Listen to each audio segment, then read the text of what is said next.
আপনি যদি হ্যাঁ ভোট দেন তাহলে জনগণের রায়ে একটা আইন হবে। জনগণের রায়ের যে আইনটা হবে সেটা হচ্ছে রাজনৈতিক নেতাকর্মীরা প্রশাসনের উপর তাবেদারি করতে পারবে না। রাজনৈতিক কারণে এই 17 বছর ফ্যাসিস্টের কবলে আমাদের বাংলাদেশের মানুষকে পড়তে হয়েছে, এরকম কোন ফ্যাসিস্টের কবলে আমাদের বাংলাদেশের মানুষকে সেকেন্ডবার পড়তে হবে না। মোহাম্মদ ইউনূস নিজে বলতেছেন হ্যাঁ ভোট দেওয়ার জন্য, সেই জায়গায় বিএনপির কিছু লোকজন তারা না ভোট দেওয়ার জন্য, কারণ তারা চান যাতে আগামীতে নির্বাচনের পর যদি তারা বিজয়ী হয়ে যান তাহলে যাতে 17 বছর এভাবে তারা আরো, যেহেতু আওয়ামী লীগ 17 বছর রাস্তা দেখিয়েছে, এই জোরখরা ক্ষমতার দখল কিন্তু বিএনপির কাছ থেকে আওয়ামী লীগ শিখেছে, সেটা আওয়ামী লীগ প্রয়োগ করেছে আইসা আমাদের বাংলাদেশের জনগণের উপর। জামাতের 300 আসনের মধ্যে 30টা সিটও পাওয়ার তাদের সম্ভাবনা ছিল না, কিন্তু এখন কিছু জরিপ বলছে, বিশ্বস্ত মাধ্যম বলছে 51% ভোট এখন জামাতের পক্ষে, 43% ভোট বিএনপির পক্ষে, আর বাকিগুলা হচ্ছে এনসিপি 7% এবং অন্যান্য দল বাকিগুলা। এই বিএনপির চান্দা পাইতার কারণে কিন্তু এই বিএনপির চরম অবনতি হয়েছে। যেসব বিএনপির ভোটার ছিল তারা এখন জামাতে চলে গিয়েছে। তারেক রহমানের ব্যর্থতা, তিনি ওনার নেতাকর্মীদেরকে কন্ট্রোলে নিয়ে আসতে পারেননি, জামাতের ন্যায়পরায়ণতা, বিএনপির অপশাসন, যারা বিএনপি ক্ষমতায় না এসেও তারা যেভাবে মানুষের বাড়ি গিয়া শাসন করছে, নির্বাচনের পরে তারা দেখে নিবে বলে বেশ কিছু ভিডিও হয়তো আপনারা ইতিমধ্যে দেখেছেন।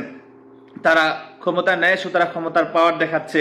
5 আগস্ট পরে জামাতে কয়জন আওয়ামী লীগ প্রবেশ করেছে আর বিএনপিতে কয়জন আওয়ামী লীগ প্রবেশ করছে, এবং অনেক লোক দেখবেন তারা আগে আওয়ামী লীগ ছিল, বিভিন্ন আওয়ামী লীগের অঙ্গ সংগঠন করতে এখন বর্তমানে বিএনপির বিভিন্ন অঙ্গ সংগঠনে যোগ দিয়েছে। যেমন আমি যদি বলি ছাত্র দল, স্বেচ্ছাসেবক দল, অনেক দল আছে, যাই হোক প্রবেশ করেছে। এবং তারা যখন স্লোগান দেয় বা তারা যখন বক্তব্য শেষে বা প্রথমে স্লোগান ধরে, তখন তারা বাংলাদেশ জিন্দাবাদ না বলে জয় বাংলা জয় বঙ্গবন্ধু বলে ফেলে। এমনকি তারা তাদের নেতার নাম পর্যন্ত ভুল করে। তারা বলবে খালেদা জিয়া জিন্দাবাদ, তারা বলে শেখ হাসিনা জিন্দাবাদ, বলবে তারেক রহমান জিন্দাবাদ, তারাও এই রামসাম বইলা দেয়।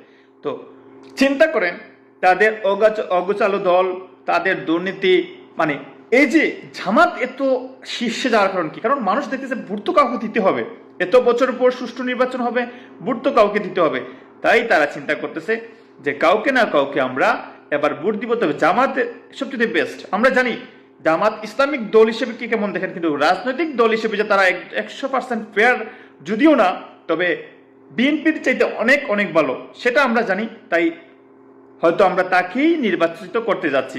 যেমন পোস্টাল ব্যালট আপনারা দেখতে পাচ্ছেন ইতিমধ্যে বিএনপির কয়েকজন নেতারা তারা আসলে ওই যে প্রবাসীদের বিরুদ্ধে, রেমিটেন্স যোদ্ধারা কি ভোট দিতে পারবে না, রেমিটেন্স যোদ্ধারা এই দেশের নাগরিক না, ওরা কি বেশি আসছে নাকি এদেশে বাড়া থাকে? বাংলাদেশে কি রেমিটেন্স যোদ্ধারা বাড়া থাকে যে তাদের কোনো ভোটের কোনো ইয়ে থাকবে না?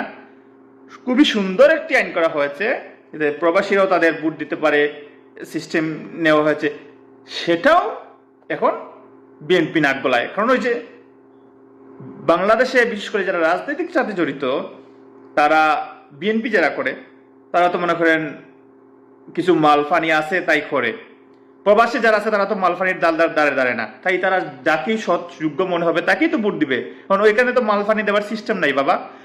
যেই কারণে তারা বলতেছে এই সব ভোট তো হচ্ছে সব জামাত শিবিরের ভোট, ও তাদের ওইটা দেওয়া যাবে না। তাই ছাত্রদলের কিছু কুলাঙ্গারেরা কিন্তু ওইখানে আপনার মিছিল করতেছে যে না, প্রবাসীদের রেমিটেন্স যোদ্ধাদের ভোট বয়কট করতে হবে, বন্ধ করতে হবে।